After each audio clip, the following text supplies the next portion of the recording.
My contract marriage to the beautiful CEO was supposed to be fake. Turns out, she didn't get the memo. Her childhood sweetheart was back in town, and ever since his return, my wife had been coming home later and later. It didn't bother me. After all, ours was just a business arrangement. A bizarre one, to be sure. By some fluke, armed with a freshly printed and utterly useless degree in art history, I've been handpicked by Victoria Beaumont to be her husband. The pay? A cool 25 grand a month, tax-free. Now, with the contract nearing its end, I was doing my professional duty by not getting in the way of a rekindled romance. I quietly handled my last few tasks, packed my bags, and prepared to vanish. My plan was to disappear to some picturesque, off-the-grid paradise and live off my earnings. I was finally free, or so I thought. When I woke up the next morning, it wasn't to the sound of ocean waves. It was to the cold bite of chains on my wrists and ankles, securing me to the four posts of the bed. And there, perched over me, was my gorgeous CO wife, a slow, chilling smile spreading across her face. I don't recall saying you could leave, she purred, her eyes glinting with a feverish, crimson light. You have a lot of nerve trying to run away. Before I could process what was happening, she ripped my shirt open. The bedroom became a battlefield, and I was about to lose a war I never knew I was fighting. It had all started during my senior year of college. Graduation was looming, and my dead-end major had left me utterly unemployable. I tried applying for grad school, even looked into government jobs, but the competition was brutal. I was unceremoniously rejected from everything. Is it even possible to get a job in this economy? I groaned, slumping back in my desk chair and staring at the ceiling. Every interview I'd managed to land was a joke. One offered an unpaid internship with the promise of experience. Another wanted me to work 6 days a week with no benefits, no 401k, nothing. Just kill me now, I muttered. What kind of hell is this? Defeated, I opened my laptop and pulled up LinkedIn. I started shotgunning my resume to every opening the algorithm suggested, not even reading the descriptions. I must have sent out 1,000 applications that afternoon, maybe more. My fingers ached. My spirit was crushed. I crawled into bed and passed out. It was after 9 p.m. when my roommate, Dave, shook me awake. Leo, you okay, man? You've been out for hours. Seeing the worry on his face, I waved a hand dismissively. I'm fine. Just resume fatigue. Needed a break. Dave looked relieved. Don't stress it, dude. You'll find something. I know you will. Thanks, man. No problem. Hey, I figured you missed dinner, so I grabbed you a brisket sandwich from that food truck you like. It's on your desk. I could have kissed him. You're a lifesaver. My hero. I hopped out of bed and unwrapped the sandwich. The smoky aroma filled our tiny dorm room. How much do I owe you? I'll Venmo you. I pulled out my phone. Don't worry about it. Just buy us around when you land that corner office job. You got it. I'll take you guys to a steakhouse. After devouring the sandwich, I went for a walk to clear my head. The campus track was buzzing with life, students jogging, couples strolling, a guy with a guitar singing off-key. It cheered me up, reminding me there was a world outside my job search misery. Suddenly, my phone rang. An unknown number. Hello. Good evening. Am I speaking with Leo Carter? A crisp, professional voice asked. We're calling from Apex Innovations. You. I almost hung up, assuming it was a scam call. But something made me pause. Fine, I thought. I'll play along. Might as well have some fun with it. Can you hear me, sir? The voice on the other end asked after a moment of silence. Yeah, loud and clear. Go on, I said, trying to sound serious. Excellent. We'd like to know if you're available to come to our office tomorrow for an in-person interview. A smirk crept onto my face. They were just trying to hit their interview quotas, calling in unqualified candidates to look busy. Sure, I can make it. Apex Innovations, you said? I'll be there. Wonderful. We look forward to meeting you. After hanging up, I stared at the call log and let out a cold laugh. Yeah, right? Like I'm actually going to that. Back in the dorm, I told my roommates about the scam call, expecting them to laugh with me. Instead, Matt, who was glued to his phone, gasped. Whoa, dude. Apex Innovations is legit. They're like the hottest new tech firm in Austin. He explained that Apex was a rising star in the tech world, a powerhouse of innovation. What? Then why would they want to interview me? I was floored. So were my roommates. When you get rich, don't forget us, they chanted, slapping me on the back. They're probably just using my resume to meet a diversity quota or something. I mumbled. It was the only explanation that made any sense. Why else would a top-tier tech company want an art history major? Go anyway, Frank urged. What have you got to lose? It's good practice. Yeah, you never know, Dave added. What if you actually get it? They had a point. It was a free shot, and if by some miracle I actually landed the job, it would be life-changing. The next morning, I did my best to look presentable, borrowing a button-down shirt from Matt that was only slightly too big. Staring at my reflection, I managed a weak smile. I looked like a kid playing dress-up. "Wish me luck, boys," I said, shutting the door behind me. "Your dad is going to bring home the bacon." Standing at the base of the gleaming Apex Innovations Tower, a monolith of steel and glass piercing the Austin sky, my confidence evaporated. How could I, of all people, ever get a job at a place like this? My earlier bravado felt foolish. I was completely out of my league. I checked in at the front desk, and a polite receptionist escorted me to the elevator. As we ascended, I squeezed my eyes shut, taking deep breaths. The glass walls of the elevator showed the city shrinking below, and my stomach churned with anxiety. The elevator chimed and stopped. I started to step out, but the receptionist gently stopped me. "Not our floor yet." "Oh, right. Sorry." I shuffled back, mortified. "Just get this over with," I pleaded with the universe. Just then, the doors slid open again, and a woman stepped in. She was breathtaking, dressed in a sleek, tailored pantsuit that was both casual and powerful. The receptionist immediately straightened up. "Good morning, Ms. Beaumont. Is this one of the candidates for the opening?" the woman asked, her gaze sweeping over me for a fraction of a second before dismissing me. "Yes, ma'am," the receptionist replied respectfully. "Ma'am?" I thought. "Wait, Ms. Beaumont? The CEO?" I couldn't believe I was sharing an elevator with the head of the entire company. My anxiety spiked. She was so young, so poised. In my mind, CEOs were supposed to be grizzled men in their 50s. The elevator finally reached the interview floor. The CEO strode out first. The receptionist led me to a waiting area, where a line of men in expensive, perfectly tailored suits sat in rigid silence. They looked like they'd stepped out of a magazine. I looked down at my worn jeans and ill-fitting shirt. We weren't even in the same universe. "Hey, I whispered to the guy next to me, who sat as straight as a board. "You guys all here for the interview?" He gave me a strange look, as if I just crawled out from under a rock. "Yes," he said, his voice a perfect, resonant baritone. Then he turned away and meticulously adjusted his tie, making it clear our conversation was over. The brief exchange killed any remaining desire I had to socialize. One by one, the candidates were called in. My heart pounded in my chest. Should I just leave? I wondered. But the thought of facing my roommates after bailing was too humiliating. I forced myself to stay put, repeating a silent mantra. Don't be nervous, they're all just big, dumb idiots." After an hour and a half that felt like a lifetime, it was finally my turn. I walked in to find 3 people sitting behind a long table. There was a woman with glasses who looked incredibly stern, and next to her, a man with a much warmer, friendlier expression. At the far end, silent and observing, was the CEO I'd met in the elevator. My heart did a somersault, but I managed to walk to the chair and sit down without tripping. The stern woman glanced at me, then back down at my resume. "Mr. Carter, please tell us what you know about our company." I'd done a quick Google search before I left, so I rattled off what little I knew about Apex's market position and recent projects. She just nodded, making notes on my resume with a red pen. I had no idea if that was a good or a bad sign. She followed up with a few more generic questions, none of which had anything to do with my major. In fact, my entire academic background seemed completely irrelevant to their business. To this day, I still don't understand how my resume even made it through their system. Had I even applied to this specific job? After about 10 minutes, she looked up at me. "One last question. What are your long-term career goals?" My career goals? I thought for a moment. My first instinct was to parrot some canned answer I'd found online. But then I figured, what did I have to lose? Honestly, I said, deciding to just go for it. My goal is to make enough money to be comfortable. From the other end of the table, I heard the friendly-looking man let out a small chuckle. The stern woman remained impassive. "Thank you, Mr. Carter. We'll be in touch within 1 to 3 business days with our decision." As I was leaving, I glanced back. The friendly interviewer was leaning over, pointing at my resume and laughing with the stern woman, who looked like she was trying to fight off a smile. And at the end of the table, the CEO, the one who hadn't said a word, was staring down at my file, a pensive, unreadable expression on her face. I walked out of the building and back into the bright Austin sun. Well, I thought, that's that. I'm the kind of person who gets bummed out easily, but I also bounce back fast. I wandered around downtown for a bit, treated myself to a decent lunch, and then hopped on a bus back to campus. When I got back to the dorm, I gave my roommates the play-by-play of the interview. They were disappointed for me, but quick with the encouragement. "Don't worry about it, man," Frank said. "You'll find something soon." Their support meant a lot. To thank them, I took them all out for a big dinner that night. I figured, who knows when I'll land a job, and by then we'll all be scattered across the country. Might as well celebrate now.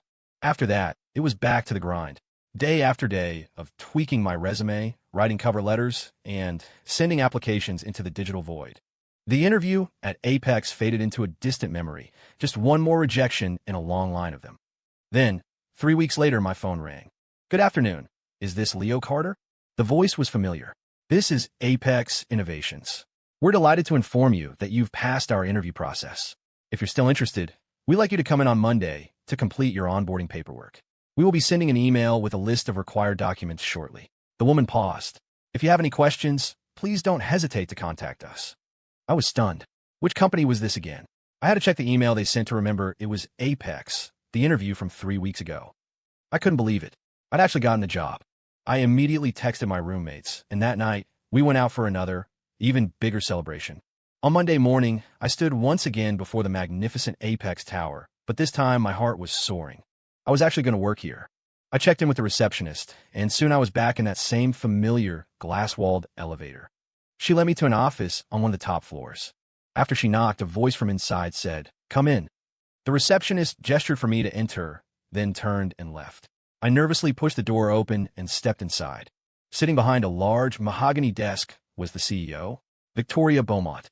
She was engrossed in a file, only looking up when she heard my footsteps. Her eyes met mine. "Have a seat," she said, her voice cool and even. "Okay." I looked around the opulent office before awkwardly perching on the edge of a leather sofa. For what felt like an eternity, she continued to work in silence.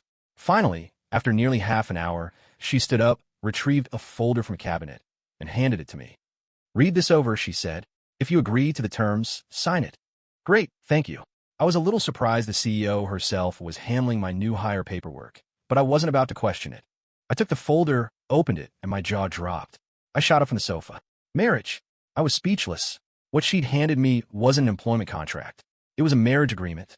It stated in black and white that I was to marry a woman named Victoria Beaumont. It was a contract marriage designed to placate her family. In return, I would receive a monthly salary of $25,000. My only duty was to play the part of her loving husband at specific family functions. Victoria seemed completely unfazed by my shock. She gracefully sat down on the sofa across from me, her posture perfect. The line of her neck was elegant and pale. "Are the terms not to your satisfaction?" she asked calmly. "We can negotiate." I pointed a trembling finger at the name on the document. "This, Victoria Beaumont. Is that me?" she said, her expression as placid as if she were discussing the weather. I looked at her, her stunning face, her powerful position as CEO. Why on earth would she choose me for this? But then again, who cares why? An opportunity like this wasn't something you questioned. With a surge of adrenaline, I snatched a pen from the coffee table and signed my name with a flourish. What was there to be dissatisfied with? $25,000 a month? Most college grads would kill for a salary like that. This wasn't a job. It was a winning lottery ticket. She seemed pleased with my quick compliance. She took one copy of the agreement and handed me the other. Then, with a slight flick of her wrist, she motioned for me to follow her out of the office. I trailed behind her like a nervous puppy, ready to do whatever she said. She was my boss, my benefactor, my financial savior. As we walked through the open-plan office, employees nodded respectfully, murmuring, "Ms. Beaumont." I felt a strange mix of pride and shame, like I was some kind of trophy husband, a kept man. But who cared what they thought? I was making bank, and it was all perfectly legal and, in a weird way, ethical. It was just a job. Downstairs, she tossed me a set of keys. "Can you drive?" Looking at the Porsche logo on the fob, I was about to admit that I hadn't touched a steering wheel since I got my license. But I stopped myself. What if she fired me over it? This was a $25,000 a month gig. There was no way I was letting it slip away. "Yes," I said with a confidence I absolutely did not feel. I fumbled my way to the parking garage and, with trembling hands, managed to pull her luxury car out onto the street without hitting anything. Thankfully, after a few blocks, the muscle memory from driver's ed started to kick in. She didn't seem to notice I was a complete novice and slid into the passenger seat. "Where to Ms. Beaumont?" I asked respectfully. She buckled her seatbelt and glanced at her phone, not even looking at me. "City Hall." "What?" I blurted out. "We were getting married now. Is there a problem?" Her sharp gaze shot over to me. I quickly waved my hands. No, it's just, we need to go to City Hall for a fake marriage. Couldn't we just get a fake certificate?" "No." My parents have connections. They can check if it's real. Her parents? So this was all because she was being pressured to get married. I guess even a powerful CEO isn't immune to that. It was almost tragic. If I were that successful, my family would. Well, they'd probably still pester me about settling down. The older generation was all the same. Once your career was on track, it was time for the grand finale, marriage. Man, life is tough for everyone, I thought, casting a sympathetic look her way. She seemed to notice my gaze, because a slight frown creased her brow, and she turned to look out the window. The car moved at a crawl through the Austin traffic. Anyone watching would have praised me for being such a safe, law-abiding driver.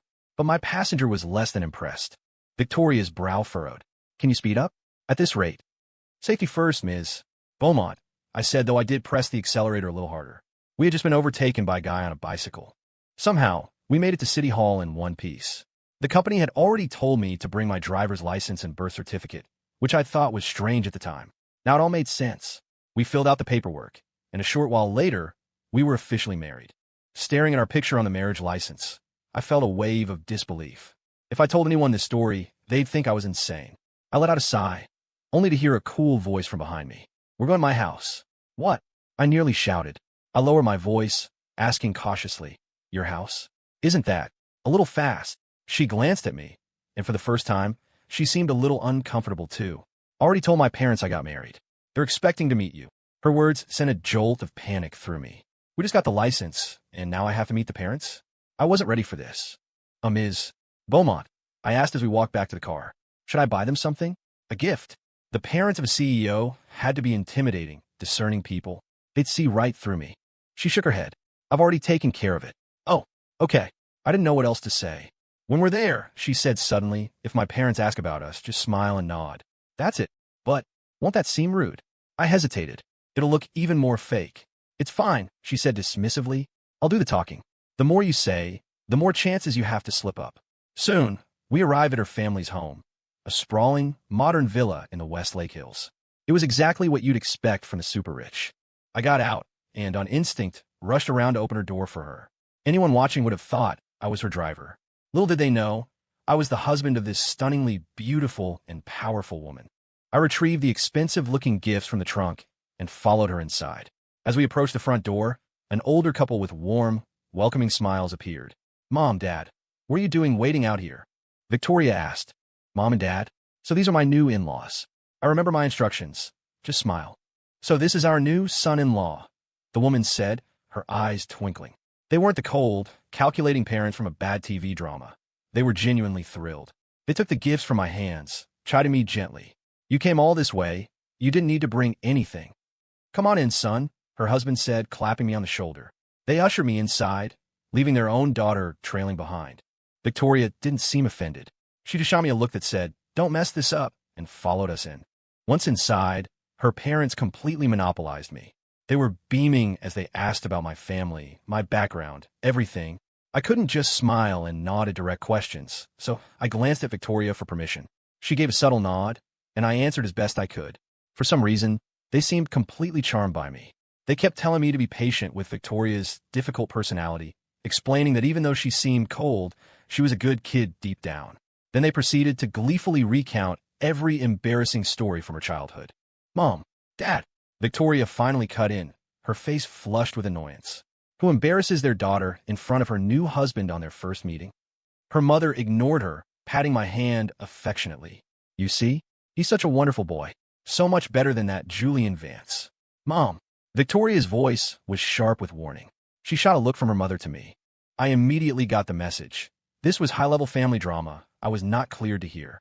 I tried to mentally tune out, but I'd already put the pieces together. I was the stand-in for her, one that got away, this Julian guy. Based on every novel I'd ever read, he was the unattainable first love who'd probably gone abroad, and I, Leo Carter, just happened to look enough like him to be a convenient replacement.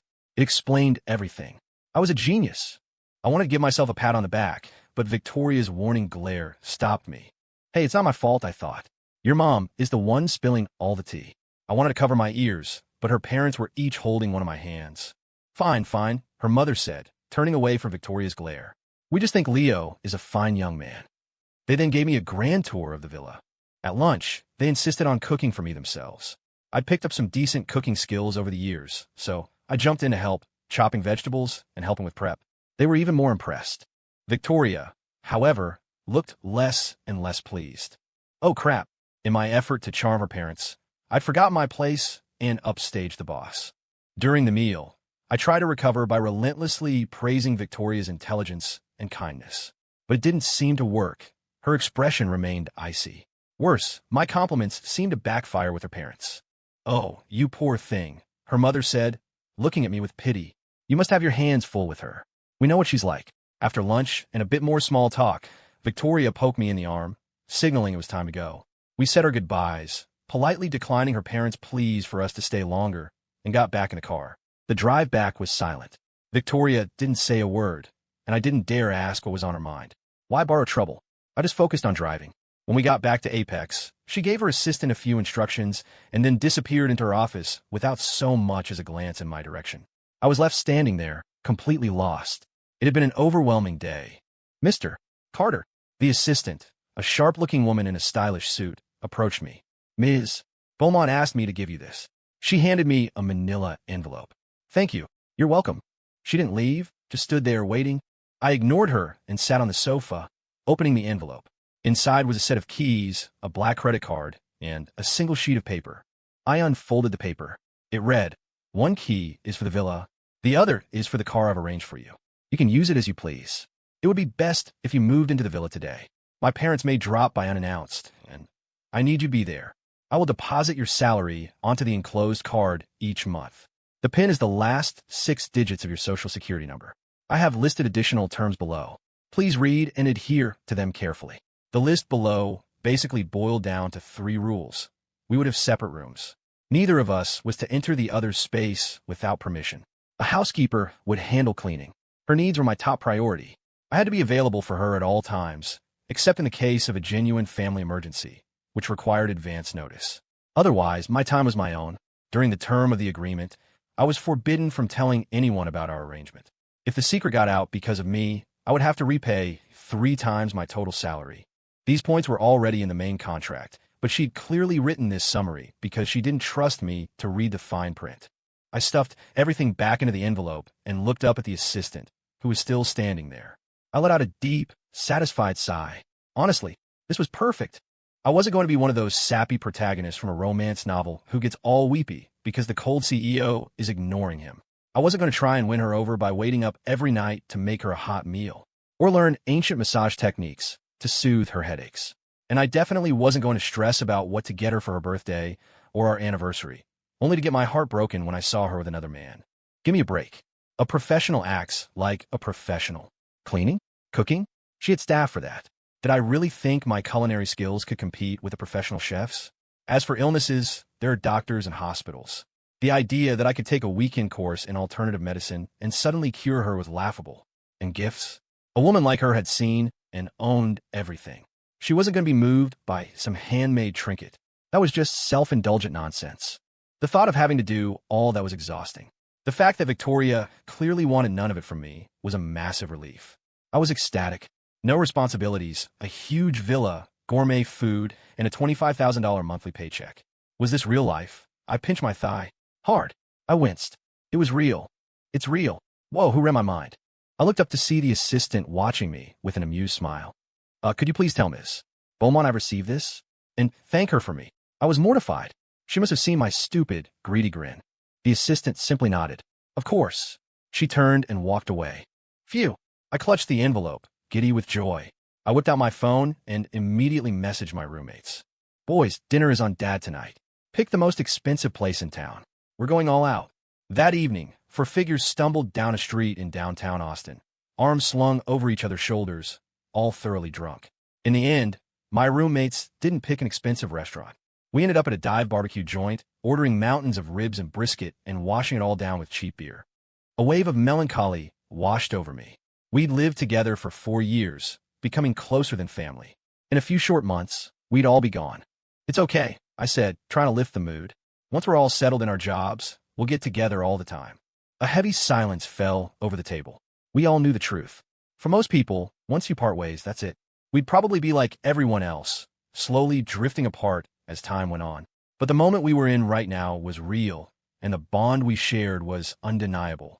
I'm heading back to Ohio, Frank said suddenly. He'd found a decent job near his hometown. He was raised by a single mom, and her health wasn't great. He wanted to be close by to take care of her. I'm moving to Florida, Dave announced. We all knew his girlfriend was from there. For a guy from Montana, it was a cross-country journey for love. I'm staying here for my master's, Matt said. He got into a great program at UT and had been working his butt off since junior year, interning and assisting professors.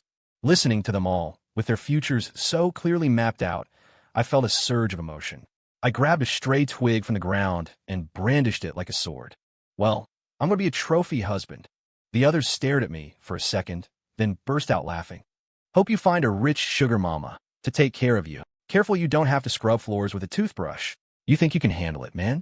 If you need a break, your boys have got your back. We were all howling with laughter, picking up more twigs, and mock dueling in the street. We were just four guys messing around, trying to hold on to the last few moments of our youth together. Suddenly, a black Porsche purred to a stop beside us. The tinted window slid down, revealing the impossibly elegant face of Victoria Beaumont. Get in, she said. My friends and I froze. They pointed dumbly from her to me, their mouths agape. The alcohol evaporated from my system instantly. This was my benefactor, my boss. I couldn't keep her waiting. Gotta go, guys. I yelled, waving frantically. It's been real. See you around. As they stared in stunned silence, I instinctively moved to open the back door, then remembered this wasn't an Uber. I quickly corrected, sliding into the passenger seat with an apologetic smile. Sorry, I mumbled as soon as I got in. Today was because. You don't need to apologize, she cut me off, her voice cool. I was just in the area and saw you. It's a ride, that's all. She cracked the window, a clear sign that the smell of beer on my breath was offending her. I shut my mouth. The silence in the car was thick and heavy. Maybe I should drive. I blurted out, forgetting for a second that I was drunk. It just felt wrong for my boss to be chauffeuring me. Victoria shot me a sideways glance. Her tone was flat, unreadable. No need. So that was that. We drove the rest of the way to the villa in absolute silence.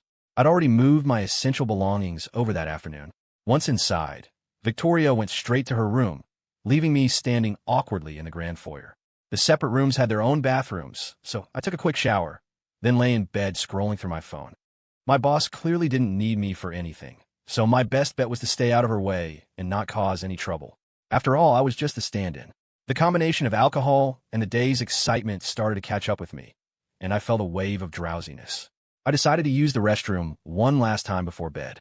As I opened my bedroom door, I heard a faint tapping sound from the living room. I peeked through the crack and saw Victoria, changed into a simple set of silk pajamas, sitting on the sofa with her laptop. Her expression was serious as she worked, the screen casting a pale blue light on her face. No wonder she's a CEO at her age, I thought. Me? I was born lazy. Time for bed. I used the bathroom, felt a wave of relief, and crawled back under the covers. I was asleep in seconds. The next morning, bright sunlight streamed through the window, making me frown. I was sure I'd closed the curtains. I sat up, my entire body aching. It felt like I'd been run over by a truck. Weird. A little beer shouldn't do that. After a quick shower, I opened my door to find breakfast already laid out on the kitchen island, along with a note. Eat, then report to the office. Read the contract. I immediately grabbed the contract and scanned it again. Sure enough, buried in the fine print, was a clause stating that during the term of our agreement, I was to serve as the CEO's executive assistant. It all clicked. I hadn't just been drunk yesterday. I'd skipped my first day of work. No wonder she was so pissed. This 25 grand a month job wasn't going to be a cakewalk after all. I wolfed down the slightly burnt toast and rushed to the office, terrified she might dock my pay. When I arrived, people greeted me with respectful nods. Mr. Carter, they'd say, and the title of executive assistant made me puff my chest out with pride. I knocked on her office door before entering. Ms. Beaumont, what can I do for you? Victoria sat behind her desk, looking through a report. Her gold-rimmed glasses and silk blouse gave her an aura of untouchable glamour. Sit over there, she said, gesturing to an empty desk beside hers. Review these files and tell me what you think. So it was a test. I knew the money wouldn't be that easy to earn. I took a deep breath and sat down, diving into the documents. After a long while, Victoria put down her own work and looked at me, her expression as cool as ever. Well, your analysis? I set the papers down and organized my thoughts. Okay, so out of these proposals, I believe the first one. I laid out my detailed critique of each plan, pointing out their strengths and weaknesses. Victoria listened with an impassive face. When I finished, she simply nodded. Not bad. A wave of pleasure washed over me. I'm a simple man. Praise works on me. We'll proceed with your recommendation, she said. What? She just raised an eyebrow and returned to her work, offering no further explanation. She trusted me that much, and just like that, the first project I ever worked on was greenlit. A few months later, it turned out to be a huge success. After that, Victoria began taking me to every important meeting. She entrusted me with project reports, management oversight, and major responsibilities. The people in the office who initially thought I was just some boy toy she'd picked up started to respect me for my actual competence. Slowly, I began to piece together a theory for why she was helping me so much. First, I probably look a lot like her great love, Julian. By building me up, she was paving the way for his return. If people already liked a guy who looked like him, it would be easier for him to integrate. Second, as her husband, my competence reflected on her. She couldn't have people thinking she married a useless idiot. Third, Victoria had rivals in the company. By fast-tracking my development, she was creating a loyal and capable ally to help her consolidate power. And so, for the next 2 years, I was immersed in the corporate world. My skills grew exponentially. I knew that even when our 3-year contract was up, I'd be able to land a high-paying job anywhere. My relationship with Victoria thawed from icy professionalism to a comfortable familiarity. But she remained an enigma, her face a mask of cool indifference. It seemed nothing could truly faze her. Well, almost nothing. There were a few times. One night, I woke up starving. I tiptoed to the kitchen and made myself a bowl of instant mac and cheese, the cheesy aroma filling the quiet house. I sat down at the kitchen island and was about to take my first blissful bite when I heard a distinct gurgle from the living room. I looked over and saw Victoria sitting on the sofa in the dark, her laptop open. She'd startled me. I hadn't even realized she was there. You want some? I asked, gesturing with my fork. The stomach growl had to have been hers. She glanced at my bowl, then turned away. I figured she was too sophisticated for something so pedestrian. But the next moment, she closed her laptop, walked over, took my bowl of mac and cheese, and started eating it in small, delicate bites. Okay then, you win. I went back and made myself another bowl, this time adding bacon bits. I sat down, and just as I took my first bite, I felt a pair of eyes on me. I looked up to see Victoria staring at my bowl with a strange, resentful look. I silently pointed at my bowl with a questioning expression. Without a word, she swapped her half-eaten bowl, the one she'd been eating from, for my fresh one. You gotta be kidding me. I stared at the bowl she'd left me, contemplating the mysteries of germ theory. Oh, what the hell? I dug in. Man, it was good. Another time, I got really into drawing.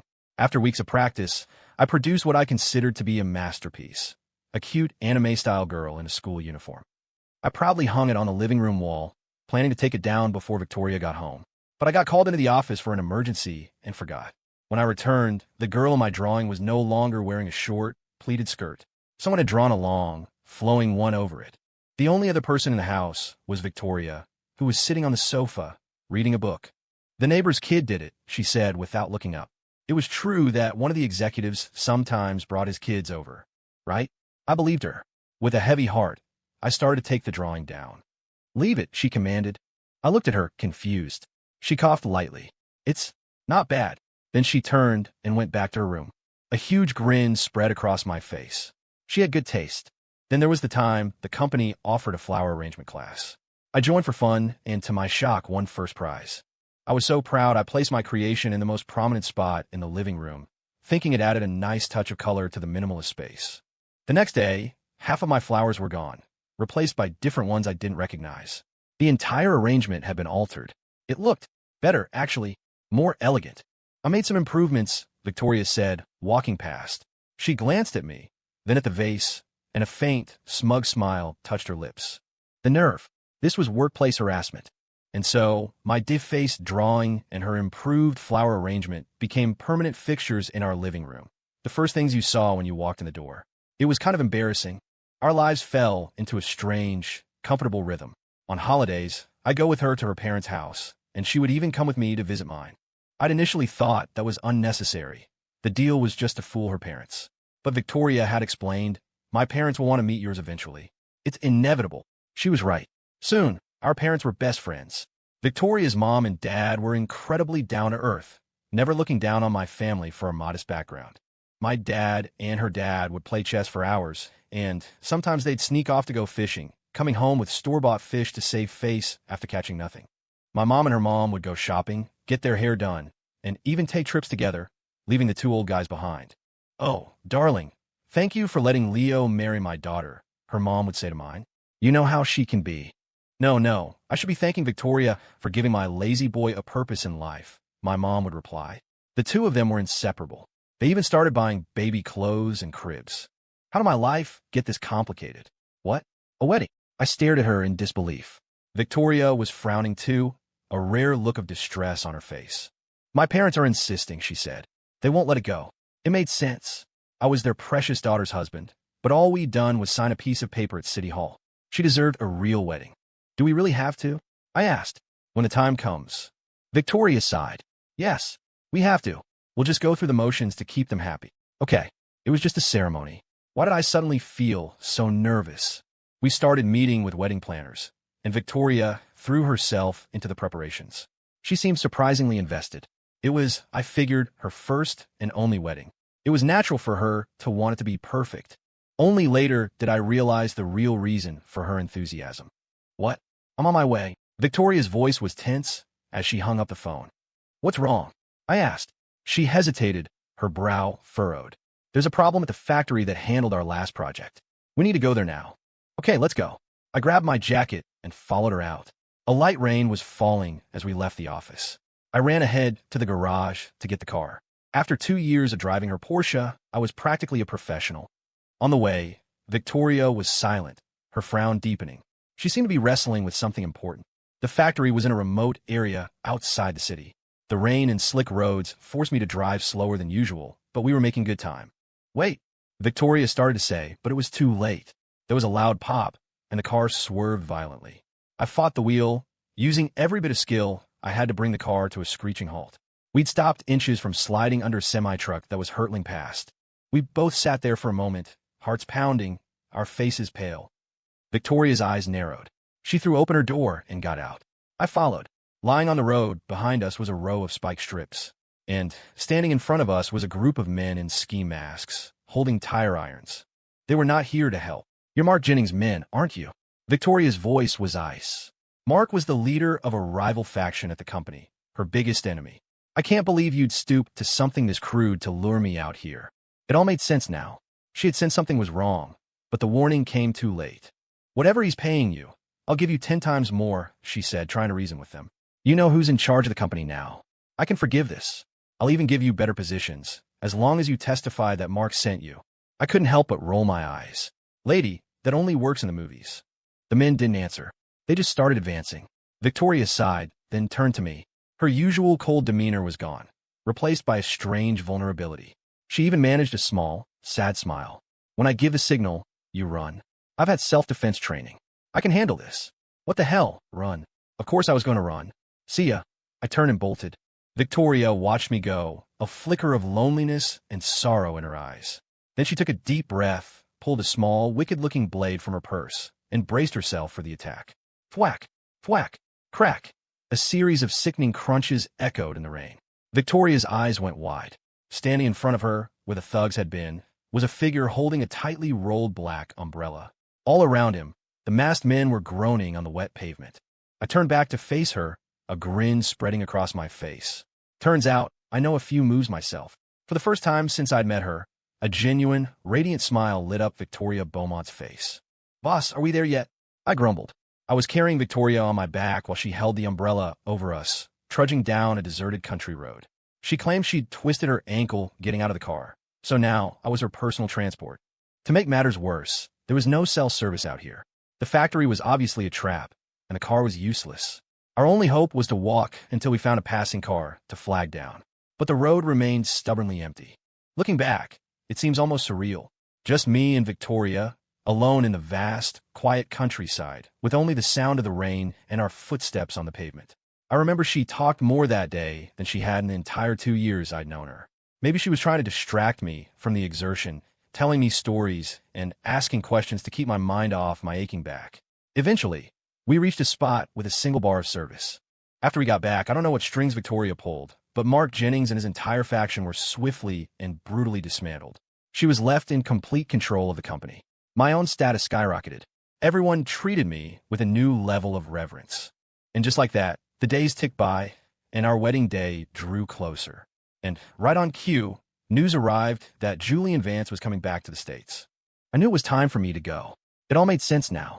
The reason Victoria was so invested in the wedding was because it was never for me. It was for him. She was going to have Julian dramatically interrupt the ceremony and take my place. I was just the disposable background character in her grand romantic gesture. And you know what? I was thrilled. The 3-year contract was almost up, I'd done my job, and I now had a fat bank account and a killer resume. To avoid the humiliating cliche where the white moonlight returns to insult the stand-in, leading to a messy love triangle and a pathetic firing, I decided to make a clean break. First, I secretly sent my parents on an all-expenses-paid trip to Europe, making them promise not to tell anyone, not even Victoria or her parents. They were confused, but they agreed. Next, I quietly began handing off my responsibilities at work. On the day Julian was scheduled to land, I was on a one-way flight out of the country. I ended up in a beautiful resort in Costa Rica. I had no doubt they couldn't find me. I'd used burner phones, switched cars, and paid for everything in cash. For a glorious month, I cut myself off from the world and just enjoyed life. Finally, exhausted from all the fun, I returned to my hotel room one night, planning my next destination. And then, where am I? I woke up not in my hotel, but in a strange bedroom. It was feminine, with a light floral scent in the air. My hands and feet were bound. When I looked around, a cold dread washed over me. The walls were covered with pictures of me. Hundreds of them. From my 3rd grade school photo to my college graduation. Every stage of my life, every expression, every place. Me eating, sleeping, playing basketball, riding my bike. The person who took these photos had been watching me my entire life. This is insane. I was panicking when I smelled a familiar perfume. A slender, delicate hand traced the line of my jaw, then moved up to my nose, my eyes, caressing my face like I was a priceless work of art. I could feel hot, ragged breaths on my skin. "Boss," I managed, my voice trembling. Standing over me was Victoria. "What is?" She didn't answer. Instead, she crushed her lips against mine. It wasn't a kiss. It was an invasion. I tasted blood as her tongue forced its way into my mouth, tangling with mine. When she finally pulled back, we were both breathless, our faces flushed, a single, glistening thread of saliva connecting us.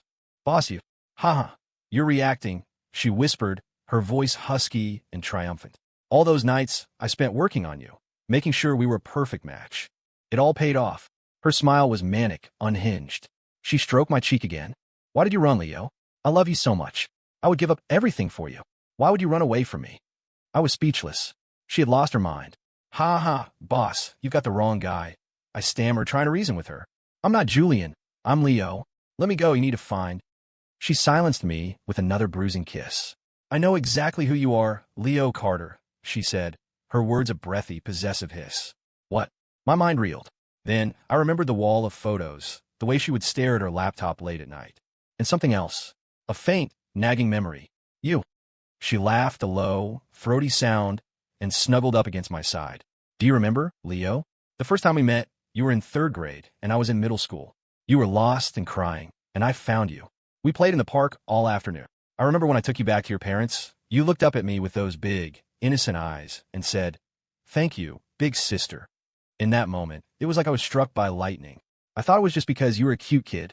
But then, as I got older, I met other kids, other handsome and talented boys, and none of them ever made me feel that way. Nothing compared to that jolt I felt when I was with you. Then I saw you again.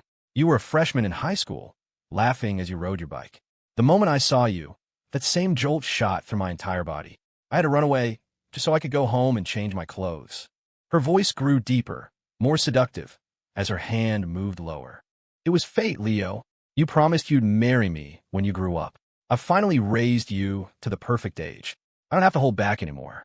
Do you have any idea what it was like seeing you every day, having to hide how I felt, terrified I would scare you away?" Although she purred, a wicked glint in her eyes, I suppose I did get a little taste from the very beginning.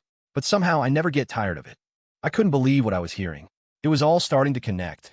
The job offer, her feigned indifference, the way she cultivated our relationship, even the accidents. And the constant, unexplained soreness I felt every morning. I finally understood. Seeing the dawning horror on my face, Victoria let go of her last shred of restraint. "Now," she whispered, her voice dripping with possessive hunger, it's time for your punishment. The bedroom filled with sounds that were anything but subtle. I gave in. I tried to fight back, to reclaim some control, but in every battle that followed, I was brutally reminded of who was in charge. I had hoped to be the master of my own destiny, but I had no idea I was facing a tidal wave. Later, lying in her arms, I asked, "So what was the deal with Julian Vance?" Victoria laughed, a warm, contented sound, and hugged me tighter. "Are you jealous?" "I love it." Seeing the genuine confusion still in my eyes, she explained, "Because your wife is a very desirable woman, darling. If I had gone after you from the start, you would have been targeted by every jealous man out there. Julian's gay. He needed a cover to hide his relationship with his boyfriend, so we agreed to help each other out. As we got older and had our own power, he finally felt brave enough to go abroad with his partner and get married. He only came back this time to make their relationship public. So, my entire worldview had been shattered. I stared at the ceiling, holding Victoria, my mind blank. "Ready for another round?" She whispered in my ear. "What?" "We had a magnificent wedding. All our friends and family were there to celebrate with us. At the reception, I saw Julian and his now husband sharing a passionate embrace. They looked over at us and smiled, a knowing look in their eyes that sent a shiver down my spine. Later, he invited me over to his house. I politely declined. I had once dropped off a file at his place and accidentally walked in on a battle so intense, I vowed never to set foot in that house again. Decades passed. Victoria and I sat on our porch swing, gray-haired and wrinkled, holding hands as we watched a dozen grandchildren run laughing through the yard. We thought back on how our story began, and we both smiled. "Still thinking of running?" Victoria teased. "Never again," I said, squeezing her hand. "You caught me, and I'm right where I belong." She smiled, and I smiled back. Our hands clasped tighter.